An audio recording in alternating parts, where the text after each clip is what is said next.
What's going on, guys? It's your boy Beats by Ash, back at it again with another banger of a video. Recently, I've been thinking about a subject that I think a lot of people are lacking in their card game skills, which is card evaluation. Now, this is something that I've kind of taken for granted because over the past 10 years of playing card games competitively, my card evaluation skills have increased vastly through time and repetition. And I didn't realize how many people don't understand these type of concepts that I think are very important in order to be at any competitive level of a card game, no matter which one it is. And at this point in my career, a lot of these skills have just become muscle memory for me. And I know there's a lot of people in the One Piece card game that are new to card games in general. This may be your first card game, or maybe you have, just a little bit of experience. And so I really just wanted to break that down for you guys because I think regardless of whether you just want to get good enough to feel comfortable constructing your own decks, or you want to be even more competitive and understand how to create an advantage for you over other players in a large tournament, you need to be able to understand how to effectively evaluate cards so that you can be ahead of the curve, make different reads in the meta, and create different tech options within the meta that work well in certain matchups, and as well understand how every piece of your deck works together and alone so that you can understand what the value is of each card in your deck and what role that card takes the place of. Today is going to be very concise and as brief as possible, and also I want to make this as digestible as possible for people who are newer players. But if you have any questions and you want me to go further into a different level of analysis, we can definitely do that in the future. We're just going to see, what kind of feedback we get from this video. And if you guys want to see more about this, or, there are certain things that you want more help on, make sure to let me know down below in the comments, and I can go even more in depth on another video, taking away your guys' feedback. But that's going to be what we're talking about today. The first thing I want to start out with here is something called the vanilla stat line test. Now, this is going to be a really good way to wean out certain cards from your deck selection from the get-go. And I know this may be a simple concept for people who are veteran card game players, but for a lot of people, they don't really understand why certain cards are better than others. And this is a really good baseline test just to remove certain cards from your selection pool and understand what the base level of consideration is, because if you don't know these concepts, then you're going to be taking way too much time in order to effectively understand what is good and what is not up to par in the current state of the game. So what I mean by the vanilla stat line test is every character card needs to have a baseline power associated with its cost in order for it to make the deck. And this is different for each cost. So for example, at the 1-drop slot, realistically, not every deck is going to play a 1-drop, but the current criteria for a 1-drop is that if you're going to play a vanilla 1-drop such as Sunny Kun, then you need it to be 1 cost with 3k power and as well a counter value. Now, something that's a little bit different from other card games, and the One Piece card game specifically, is understanding how to evaluate the counter value associated with the card in terms of what the cost is and if it's worth playing. And we'll go a little bit more in depth about that later. But right now, I just want to focus on the cost to play the character and the power line presented. Let's say you're playing Red Zoro. Well, then the 1-drop Sunny Kun is 3k power. And there's no reason for us to play a vanilla character or a character with a low value or low impact effect on the game that is 1 cost and 2k power. Now, whenever you look at some other cards that present a very valuable effect, such as Nami, which gives you a +1 in card advantage, now that can kind of bypass the current threshold of 1 cost 3k power, and you can get away with having a 1 cost 2k power character just because the value and the impact that is presented within the text on that card essentially makes up for the lack of power. But for 1 cost in general, 3k is where you would like the card to be for it to be a above average playable, in my opinion. And for 2 costs, that would be 4k power. You know, something like Nefertari Vivi, if you're going to play vanilla, then you would want it to be minimum 4,000 power with a counter at the 2 cost slot. And with a cost of 3, you would want it to be 5k power. With a cost of 4, you would want it to be 6. And with 5, you want it to be 7. With 6, you would want it to be 8. And with 7, you would want it to be 9, and so on and so on. Now, at a certain point, there's a depreciating value for that power interval you are paying for. You know, when you get to like 8 cost and above, typically the power level of the text on those cards tends to outweigh the deficit of the power you are being presented. And a great example of this would be in set 1. We saw a lot of people play the 7 cost Crocodile, which only had 7k power in the Doflamingo deck, or even the 7 cost Doflamingo, which also had 7k power and allowed you to return a character on your opponent's field back to the hand. And at that time, you were able to make a greater justification for having a below average stat line on cards such as those because of the impact that the abilities on those cards had in the current state of the game. And we've seen kind of a shift away from that because higher costed cards have become a higher power interval in general in terms of their stat line and in terms of what effect their text has on the game state. So you really have to levy this concept of the vanilla stat line with what the current power threshold is at the time of the meta you are interpreting. Now I want to kind of go further in depth on the first card we're going to be looking at, which is the 3 cost OPO1 Roronoa Zoro. Now this card is a 3 cost character with a 5k stat line and also presents an ability that says rush. So you get to attack on the turn that it is played. And since the conception of the game, this card has been very powerful in any aggressive strategy in which you could utilize this card.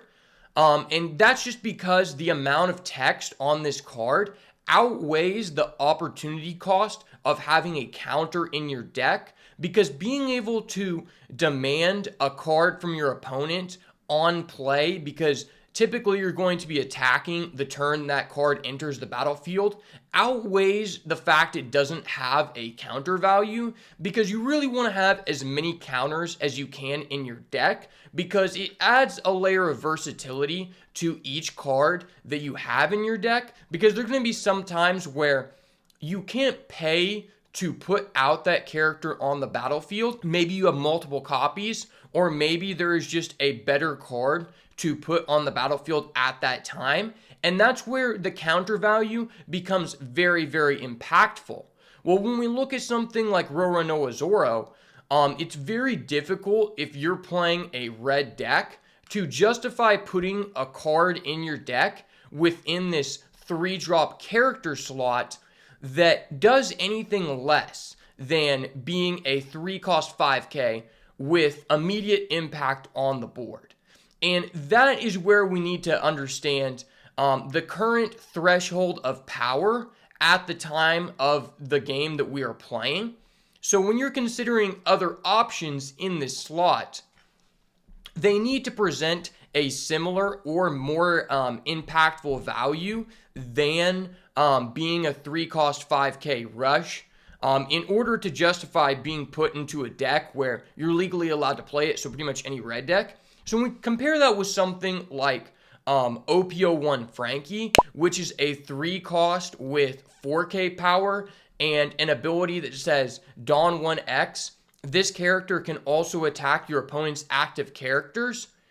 It's very obvious for a lot of veterans that these cards are just not the same because they both encompass the disadvantage of having no counter value.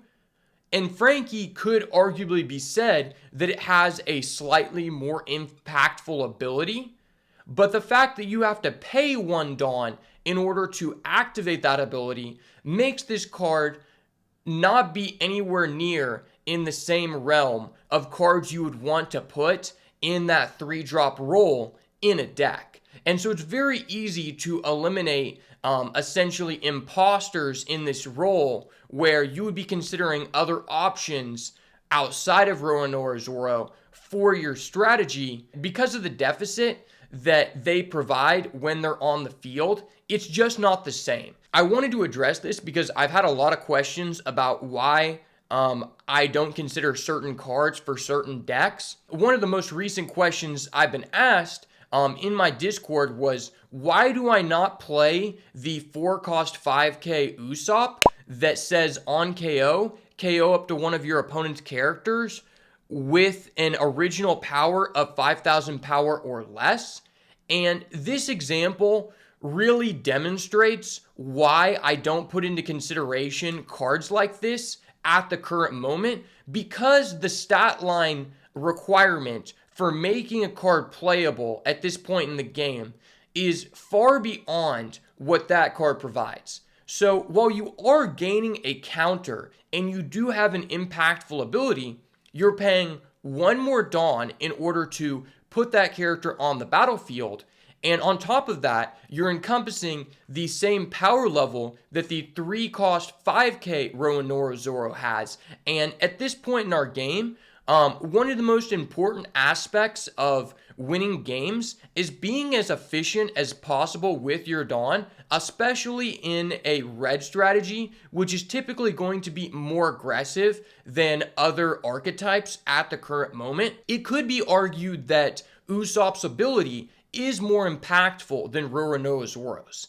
And that can be true in the vacuum, but the biggest differentiator here, outside of the additional cost, is that Roronoa Zoro has immediate impact on the board, whereas Usopp has a delayed impact, which is not guaranteed. Now, if you were guaranteed to be able to trigger Usopp's ability every time you played it, then it would be a much better card. But that's just not the case at the current point we are in the game. And that's because of certain cards such as Gum Gum Red Rock, 3,000 Swords, which get around the aspect of KOing a character. And as well, this character doesn't have the blocker keyword.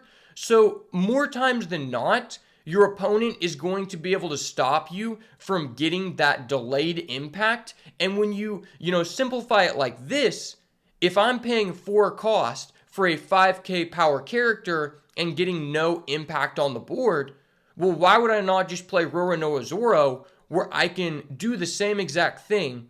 I get immediate value and I'm paying 1 less Dawn. And so that's a very easy way and simplistic way to think about cards that you probably would not want to put into your deck if there are better options available. Now, the next example I want to go over in terms of utilizing the vanilla stat line test is OPO3 Marco.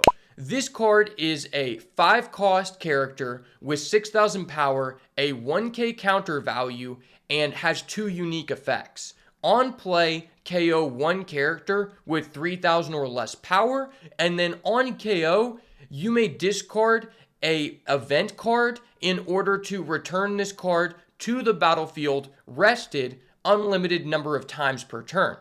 Now, there's a lot going on with this card, and most people understand at this point in the game that this card is absurdly unfair.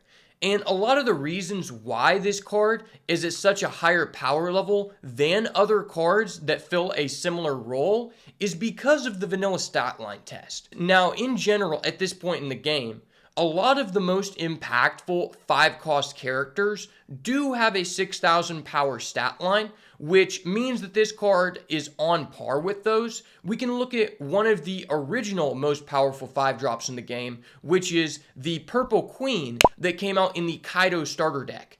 That card costed 5 for a 6,000 power character and also gave you a 1k counter with immediate impact on the board, really setting the precedent for what you should be getting for paying 5 Dawn to put out a character. When we compare that with Marco, we need to understand how to effectively evaluate the abilities that are being presented on this card. Now, I am a big advocate for arguing that at this current point in the game, 5 drop 6k is by far one of the best vanilla stat lines at the current moment. And that's because the turn that you play it with a card like Queen, you're getting immediate impact because maybe you could mitigate a damage during your opponent's next turn by just resting it and not having to invest anything, because you could mitigate a 5,000 power attack, or you stop your opponent from resting one of their 5,000 power characters just because they know we're going to be able to get a free block. Now, every turn onward, we can make a 1 Dawn investment in order to demand an additional card from our opponent on attack, because we'll be attacking at the 7k power interval threshold, which is very important in order to understand how to make efficient attacks.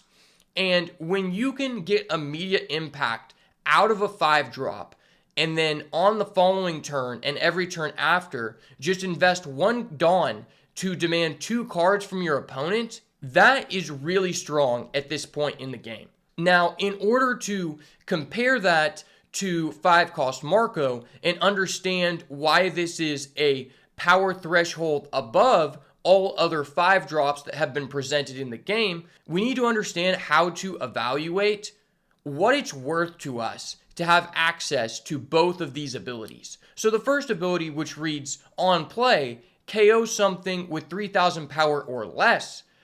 We know from other cards that have been released in the game, notably Seaquake, which reads 1 cost event to KO something with 3,000 power or less, and is even restricted to playing a Whitebeard Pirates type leader, that this ability is realistically worth 1 Dawn, and you could almost argue that it's actually better on Marco, because using this ability on this character doesn't restrict us to be using a Whitebeard Pirates leader, and that's why you've seen such rampant amounts of use with this card in just about every red deck that can legally play it.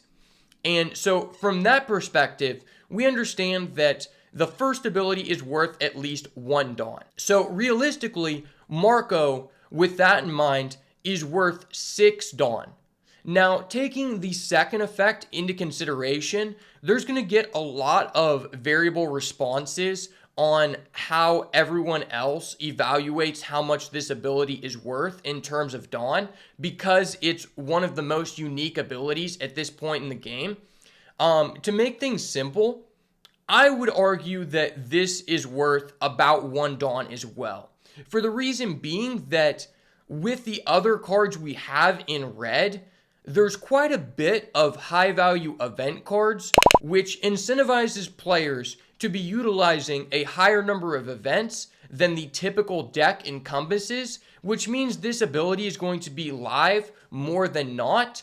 And a lot of times what you see with this card is people will not challenge it to attempt to KO it, because they know that they're going to have to invest at least 1 Dawn on a 5,000 power attack in order to threaten it. And if I can just discard 1 card without paying any Dawn to mitigate your exchange, then it's probably going to be a positive exchange of value for the player who controlled the Marco. And so a lot of times you may not even have an event in hand, or maybe your opponent has the opportunity to attack it twice, but they think you have more events than you do, because that is a very fair assessment after realizing how many events are played in most red decks. I would argue that this ability is worth about 1 Dawn as well.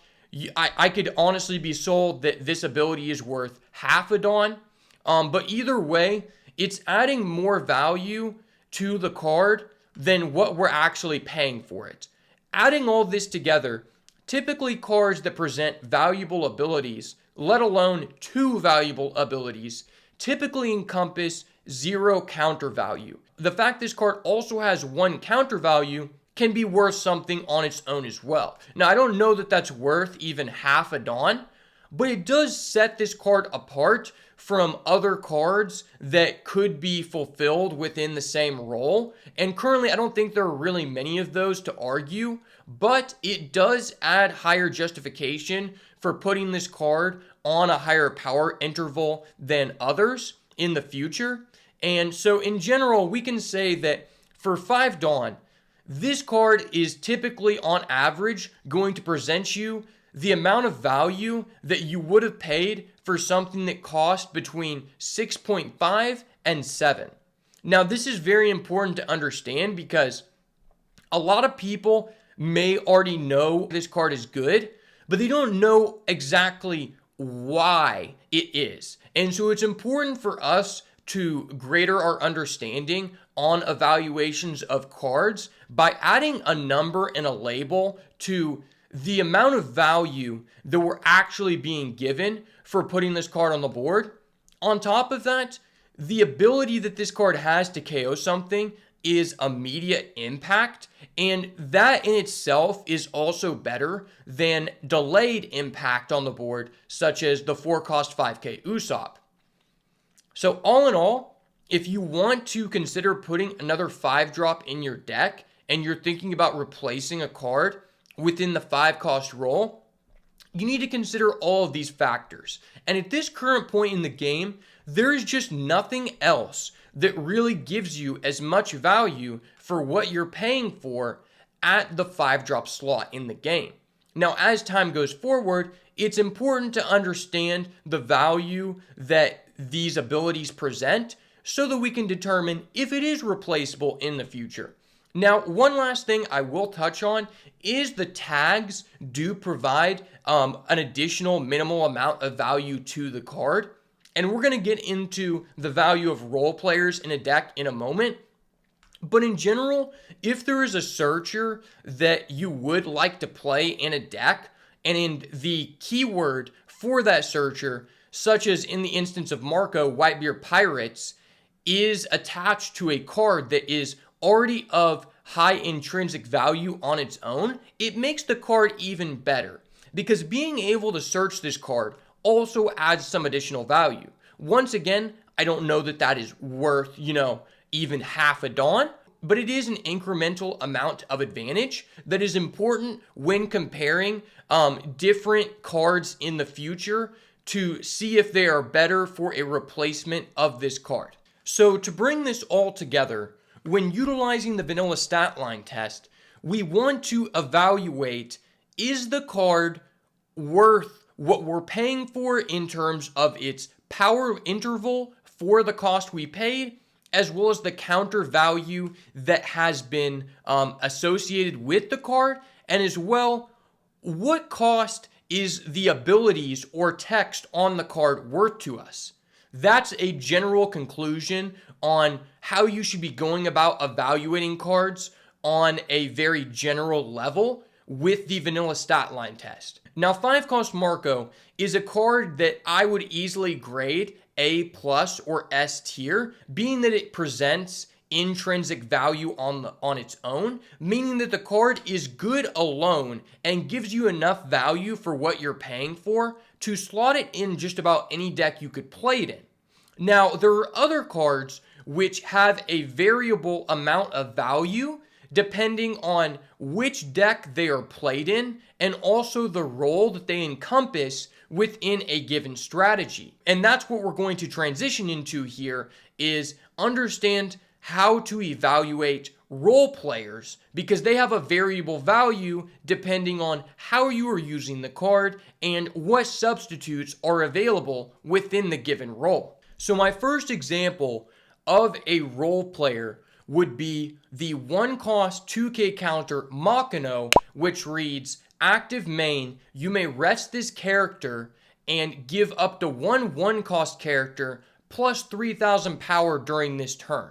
Now, this card is not only a role player, it also fulfills a role, which for the purpose of this discussion, we are going to consider two different things. A role filler is what I consider something such as a 2K counter in general. When we're talking about the current state of the game, typically most decks will run anywhere from 8 to maybe up to 15, 16 2K counters. Now, some of these cards that are 2K counters, we are not putting them in our deck because the value that the card presents on the board from its text has, but just because we need to have a certain amount of 2K counters at this current state of the game in order to have a deck with high enough defensive capabilities. And so that's where Makino fulfills that role filler portion of our discussion. Now, this is very different than a role player, as this card has a variable amount of value based on what deck you're using it in. Now, for example, if we're using this card in the red Zoro strategy, which typically already has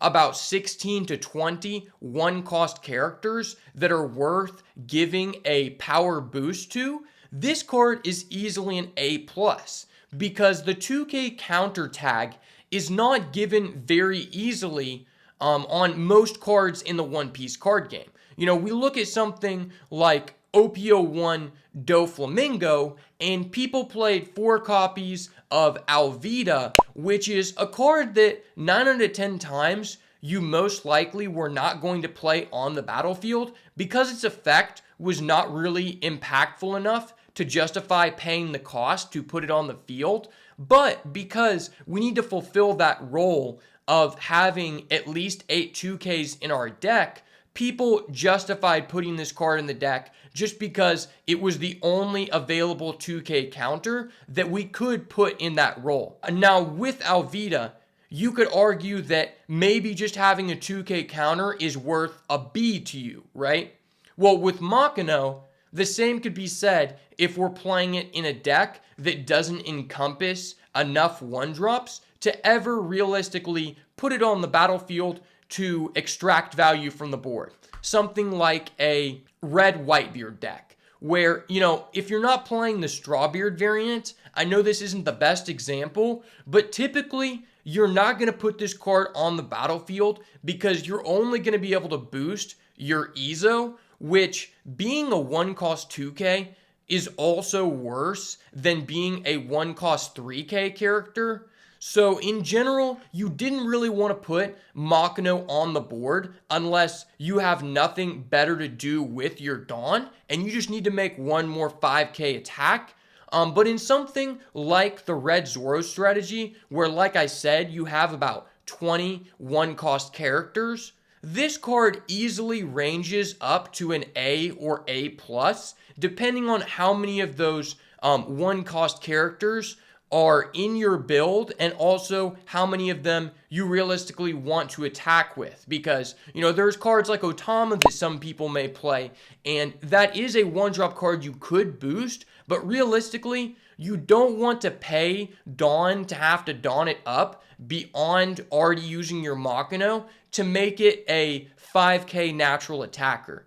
But when we have cards such as Sunny-kun or Buggy or even Nami, you know, these are all cards that I feel very comfortable attacking with in the red Zoro strategy, and especially because what our leader is trying to do, this Makino has an exceptional amount of value in this specific strategy and can be arguably said to be one of the best role players in the Zoro strategy because of what the deck is trying to do and because the synergy it has with all of the other cards that you want to play in that strategy. So this is very important to understand because when we compare different top tier decks, you know, for the first 3 to 4 sets of the One Piece card game, you know, many people will argue that red has been the most dominant color pair, and, you know, some of the best decks, or, you know, the best deck in the game, however you look at it,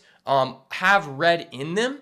up to this point that we're at in the English version of the game. And I think one of the biggest differentiators is that a lot of these high-level players have evaluated that the 2K counter cards that you were able to play in these red strategies typically transition more to a role player role in the deck versus a role filler in a deck such as, Blue Doflamingo, Yellow Katakuri. Those cards don't have the most impact in terms of 2Ks. In general, red has more playable 2Ks in terms of you want to put those characters on the board than any other color even has the choice to run. And that is a huge advantage to have when you're going against another person whose deck does not have that versatility in their 2K counters, considering at this point in the game,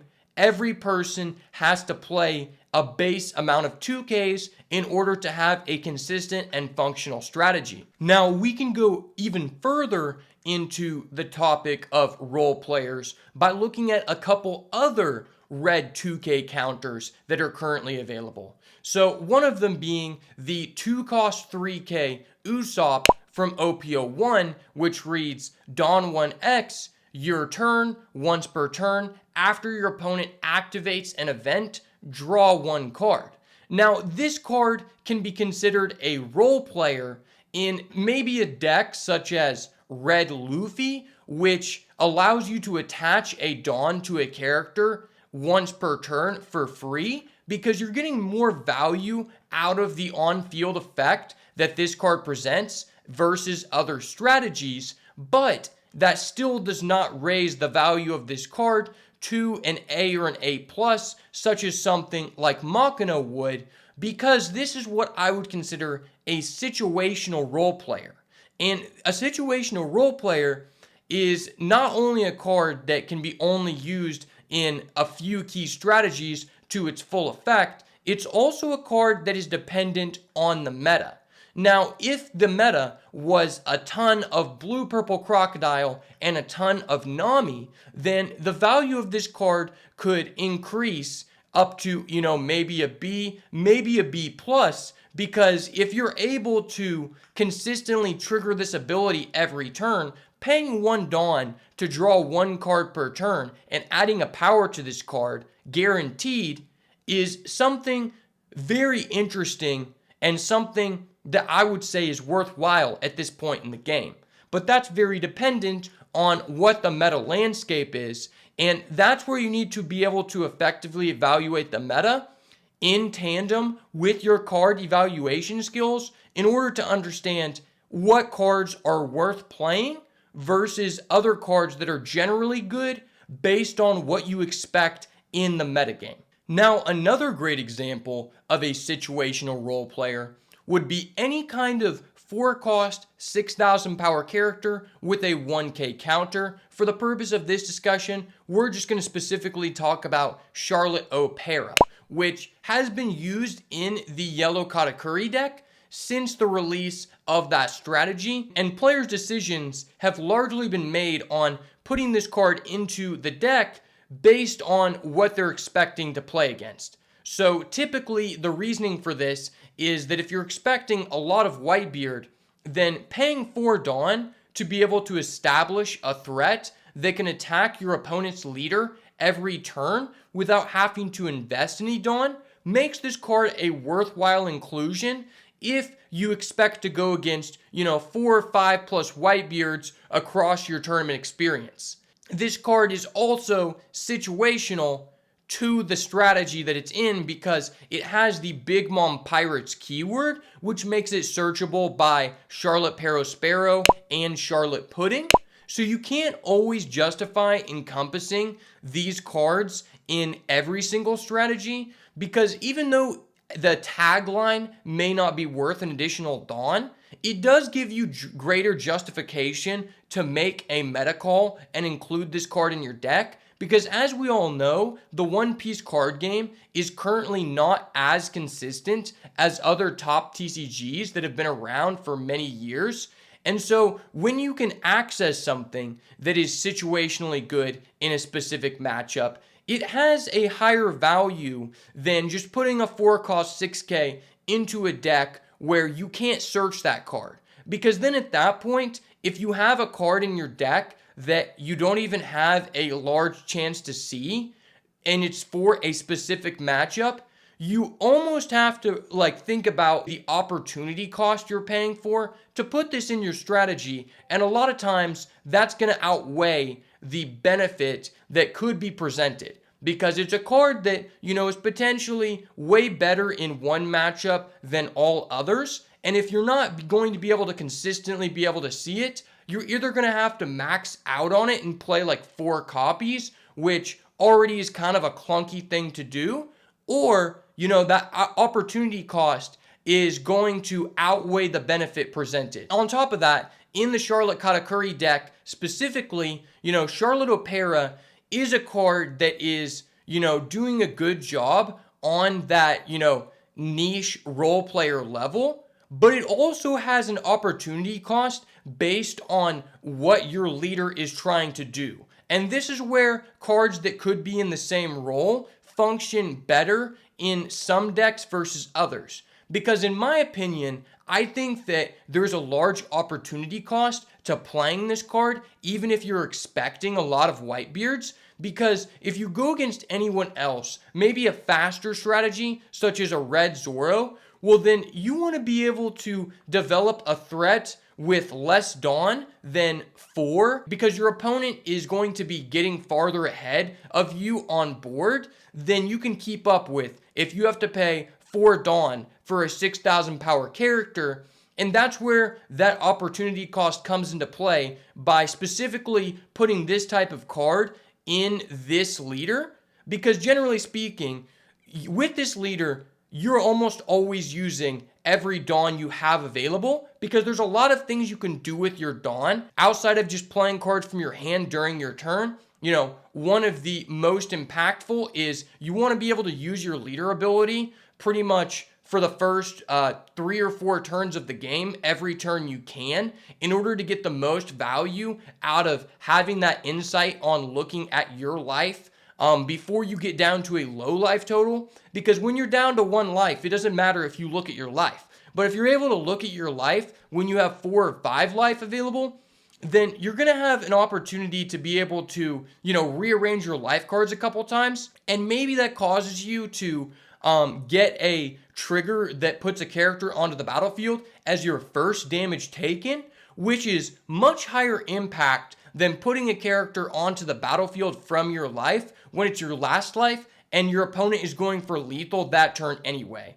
So we really have to understand what the opportunity cost is of playing niche role players like this that are good against a specific strategy when thinking about how we want to tech our deck against the meta. Now, the last thing I want to discuss is understanding how synergies add additional value to cards in terms of our assessment. Let's take a look at OPO3 Buggy, the 1-cost 3K red character, which says on play, look at the top 5 cards of your deck and add a red event to your hand. And as well, your opponent cannot KO this card with slash characters or leaders. Now, this card is a great example of a character that's value fluctuates based on how the synergies in your deck add additional value to what this card is doing in that deck. So for example, in the Red Zoro strategy, this card is amazing and probably higher value for what you're getting than any other strategy. Now, this card could be played in any style of red deck because you're paying 1 Dawn for a 3K power character, and while you're not getting a counter value that you would normally get with other 1-drops such as Sunnykun, you're getting 2 impactful abilities in exchange. And if you're not going to have a counter value on a card, the 1-drop slot is going to be the best example of not taking away a lot from this card, because you're typically going to be able to put that card out on the very first turn you play. And so the counter value really does not matter that much. And even if the abilities didn't give you way more value than what you're paying for, the card doesn't have to do a lot in order to make up for not having a counter value, right? But for example, in the Red Zoro strategy, if you put this card on the battlefield and your deck has, 10 to 15 events, well, then you're going to have a lot more value from this card than a Zoro deck that doesn't play any events at all and is just using this as a vanilla, because on play, you're getting a +1 in card advantage. And I would argue that this is worth 1 Dawn. You're also getting the highest premium level of stat line at that character's cost. And on top of that, your leader ability essentially makes this card a 1 Dawn investment to demand 1 card from your opponent. Whereas if I was playing Red Whitebeard and I wanted to attack with Buggy, well, now I need to invest 2 Dawn to this card to attack and demand 1 card from my opponent. And paying 1 Dawn versus paying 2 Dawn to demand 1 card from your opponent is a huge difference. I cannot state this enough. A lot of people misinterpret what the purpose of what Zoro is trying to do. And the main goal of Zoro is to be able to pay 1 Dawn in order to demand 1 card from your opponent with most of the characters you play. Because if I told you that Buggy said, pay 1 Dawn once per turn, rest this character, your opponent discards 1 card, then you would play this card in every single deck that you could. And that's essentially what this card is doing in the Red Zoro strategy, whereas in other strategies, that's just not the case. Paying 2 Dawn to demand 1 card from your opponent is a much higher rate than paying 1 Dawn. And if we're also able to only have to pay 1 Dawn in addition to getting an additional card drawn from our deck from the on-play ability, then that makes this card vastly worth it versus a strategy that does not encompass either of those synergies. And so this card has a very variable value based on what deck that you're playing, but in general, it still has a very high floor. Very high floor, also very high ceiling. Because even just paying 1 cost for a 3K character with only 1 of those abilities is still worth it in the Red Zoro strategy, and not so much in other decks. But why this card is so interesting for our discussion is that this card also encompasses a situational value like we discussed with the 2K counter Usopp. Because if slash characters and leaders are very prevalent in the meta, then that adds a higher value to what you're paying for with the 1 cost Buggy. Another thing is, if you're playing Curly to Dan and you're also playing Makino, well, then this card also has an even higher ceiling because all of your cards work together. One of the most unfair things in the game, in my opinion, is if you're playing Red Zoro and you play Curly to Dan to add a 1 cost searcher, play that 1 cost searcher and add an event. That 1 to Dan gave you 2 additional cards, and the Dedan stayed on board. So that's essentially a +2 in card advantage, and at this point in the game, you have to do a lot and have to pay a lot of resources typically in order to get that kind of card advantage. And so you really need to think about, how do the synergies of my deck increase the ceiling of some of these cards? And Buggy is a great example for making that assessment on your deck. That's going to wrap up just about everything I wanted to talk about for today's discussion. In general, we talked about the vanilla stat line test, as well as role fillers, role players, and synergy value added to a card. I hope this helped you have a better understanding on how to evaluate certain cards, and as well understand why you give a certain card a specific rating. And if you have any questions about this subject, or you want me to go further in depth on a specific topic, make sure to let me know down below in the comments. I'm really trying my best to make as many videos as possible, even though I haven't been posting on this channel as much as you guys see. Videos is my full-time job at the moment, and if I'm able to get this channel up to a point where it can be the main priority for me, then I will go even further on how much value I'm adding to the community. So every like and comment really helps the channel. If you enjoyed this video, make sure to smash the like button, turn post notifications on, and subscribe to the channel so you never miss another banger. And as always, if it's not the goo, it's got to go. Peace.